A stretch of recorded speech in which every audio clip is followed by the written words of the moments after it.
good afternoon, good evening, and good night. It all depends on your time zone or wherever that you are around the world watching me. This is afternoon edition of Lamentation, and your original pilot Nanki Bazu onye na-ekwe ekwetere ya is Emmanuel Oremijus. So apparently, if you watch this video, you will see that our people are crying, protesting in Isuzo local government. This is in Enugu state, if I'm not mistaken.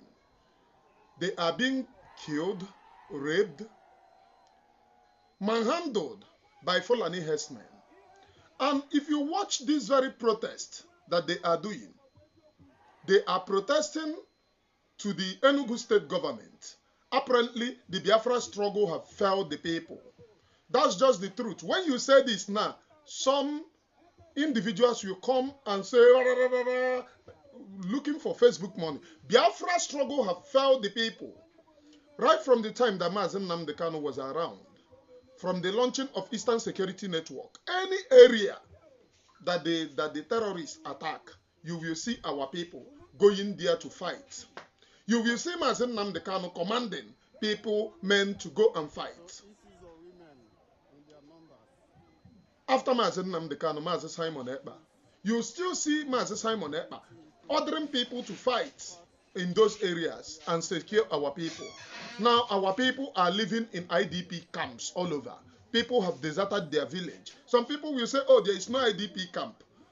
When people run away from their village, wherever that they are living is called what? Running away, the villages are empty. Now they are protesting to Nigerian government. What you need to ask yourself is that since Mazi Nnamdi Kanu launched guerrilla warfare, have you seen such protests of this magnitude? Which means Biafra struggle have failed the people. And we are here, na Egwusi, na Kontu, na Koyaka. People are contributing money for the land of Biafra to be secured. And we have failed to secure the land of Biafra. My own work here in media, God will never blame me that I did not speak up during my own time. My children will never blame me. You that is looking for Sage in Aba, your village, today it is other people's turn. Tomorrow it will be your village. Just Nodidi and cover evil. Tomorrow it will be your own turn. Watch our own people and see the atrocities going on in our land. Have a conscience. Think about your own people. Think about their own security. Look at men, women, and children protesting for the protection of their land. Monage Noreba, Inacho go YouTube. Okay, didn't him and Oremiju Sukuruki will buy a war so that people will come and look at you. Have a reason. The reason why we come on social media to make this noise and people are watching is because we want to protect the land of Biafra. For posterity's sake, look at our men, look at our mothers. Once, very fierce tribe, you should have a rethink in what is happening. Makobido, orutu imi orutu onu. When Fulanis see that they can have a field day, they will work bogi overnight. Okwo orutu imi orutu onu.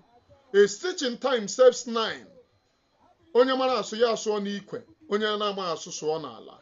Continue watching the atrocities. And me ono gikpochikom ikuo abia for you. Olympia in Togo, 1961, they assassinated Patrice Emery Lumumba, and Congo has never been the same again. In 1963, they assassinated Sylvanus Olympia in Togo, and Togo has never been the same again. Then there were coup d'etats, Kwame Nkrumah himself. In 1966, eliminated via coup d'etat, all his writings, all his speeches banned, never to be read, never to be listened to until 1972, when Ignatius Kutu Acheampong rehabilitated him. Ahmed Ben Bella in Algeria gone. In Nigeria, Nnamdi Azikiwe and Abu. In Mali, Modibo Keita gone. in Chad, everywhere, coup d'etats. Here in Ethiopia. You came to pass. Only one is remaining, and that is Biafra. And I assure you that Biafra will come. That Biafra will come. Everything I told you comes to pass. Only one is remaining. Why I played that first one is for you to see if you believe that Onyocha, going to any Onyocha will give you the freedom. That is the reason why I played that first one. If they notice that your land is going up, knowing somehow that you are making it, they will assassinate the person. Without Ndocha, Mazi Nnamdi Kanu wouldn't have been kidnapped in Kenya.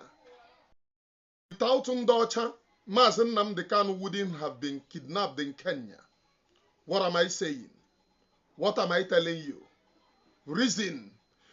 The only way that Onyocha Yeji were they surprised, the only way that Onyocha Yeji were they confused, the only way that they cannot penetrate you is when you are equipped with that same thing, which they are going to equip the people that they want to suppress you with. That thing is barrel of gun. Speak in the language that they understand.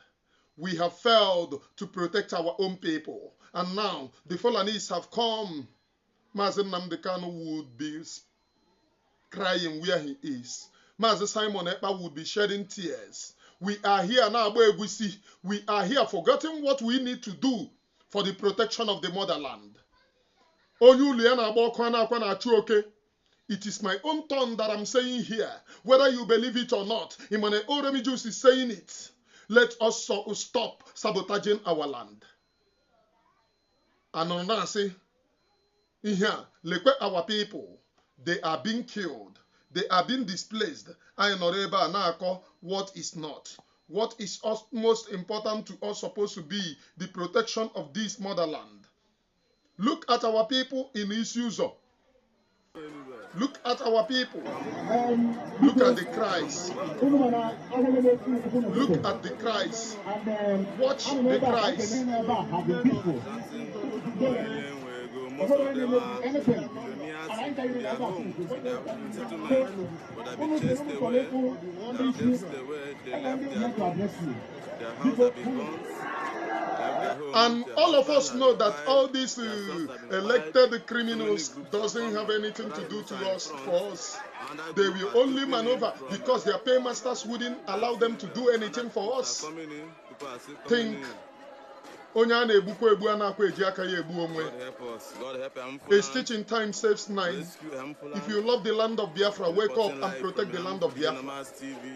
And stop this akụkọ mmadụ piko camera dobe enwe n'ihu wee na-akọntu. And finally, I want to warn. I heard that some people are saying that I tender apology to anybody. What I said is that I am resigning from speaking about anybody. I do not tender apology to anybody because I did not do anything to tender apology. And if they look for people to tender apology, people are supposed to tender apology to people of Biafra for failing them. Not even to me. I mistakenly said to me. To the people of Biafra for failing them, not to me.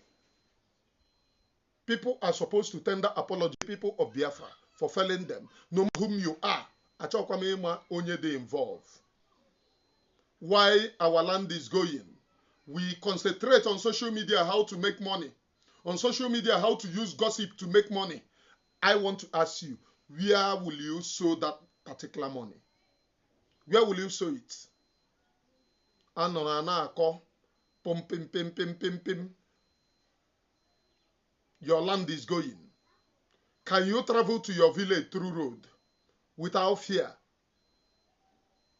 Either by their terrorists in uniform or by their Futanjalon in this thing. Think the only thing that matter is Biafra. No other thing matter. No other person matter. No human being matters. It is Biafra because it consists of the futures of the generation. Some of our people are scattered all over everywhere abroad. None can come home. None can you come home. Can you come home? You cannot go home. Why? No movements, no transaction, no bike, nobody should go anywhere. Why we are still here talking? Why we are still here? We cannot go home. We can't do any other thing. Our land is going. Aya nọrọ ebe a na-agba egwusi. Nọrọ ebe a na-akọ pitin. Your land is going. And my land is going also. Remember, Mazi Nnamdi Kanu, when you do the things that you do. Some of you with conscience, remember your land when you do the things that you do. Remember the Joe, if you are the person involved, your sister is involved, and ask yourself, if your sister is involved, what will you do? What will you do is the question. What will you do if your sister is involved? If your brother is involved, what will you do? Will you be here now, Egusi? Will you be talking up and down, looking for only a way to chat on social media in order to make money? Will you?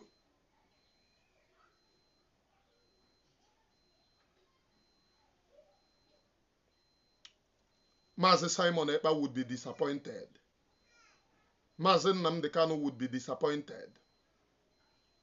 If these two figures protected our land jealously, why can't you, no matter whom you are, protect the land of Biafra jealously? Anoreba Ikukobaka, Kande Wo, on Moa, do you know who I am? Ufodun di mother, shamelessly, do you know whom you are talking to? Onyo Obishole. How many head did that person have? I am a man Oremi Jews. Your land is going. Noreba Babe Egusi. Noreba Koba Turaturantu. Noreba Koba Pipiro. Abachosaya Gumai. Koba Kocha, go to your land. Look at your women. Look at what they are doing to them. Koba Kocha, go to your land. Let us see.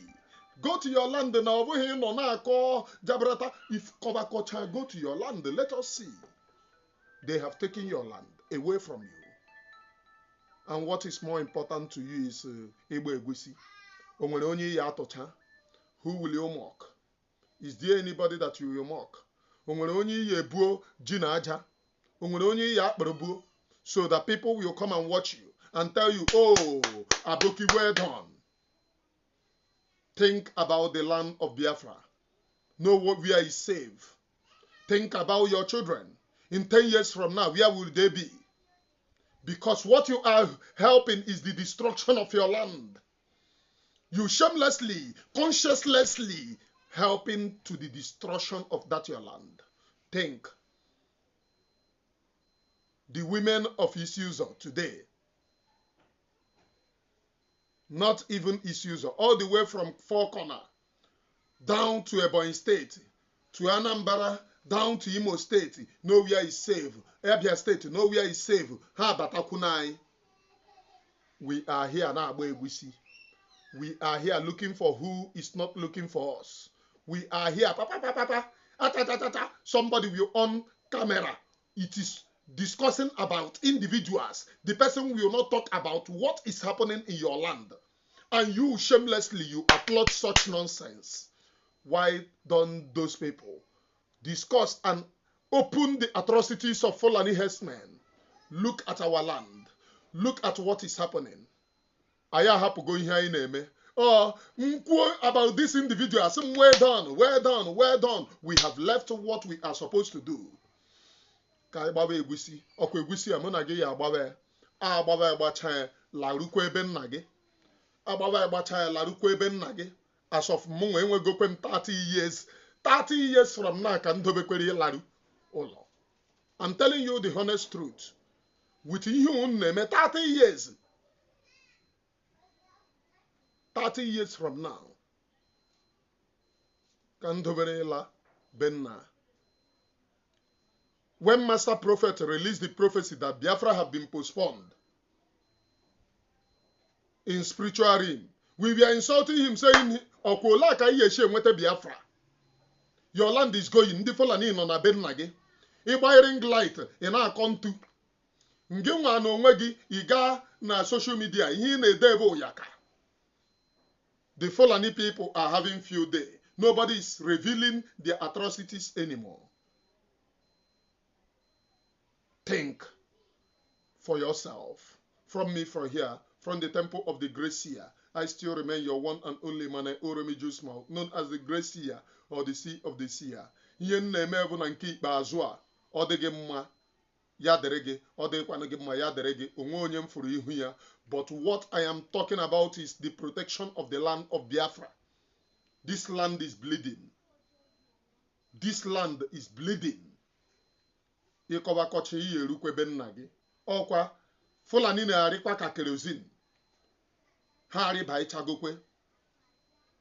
How will you protect that your land? Ha na-arịkwa ka kerosene. Arịbatagokwe. How will you secure the future of your children? Ha na-arịkwa ka kerosene. Ha arịbatago. Jirikwa aka gị chuzu ahụ ị ya aza in the next 10 years from now. Chekikwe m Usman ọ ya efiti gị. Ọ chekie ma Damfobi ọ ya efiti gị. Ọ chekie ma Biliki ọ Shukurat ọ ya efiti gị. Jirikwa aka gị ga-achọva Islamic name ị ya aza na nke ikpeazụ a. Na nke ikpeazụ a ha abatagokwe. From me from here it is. Good afternoon, please.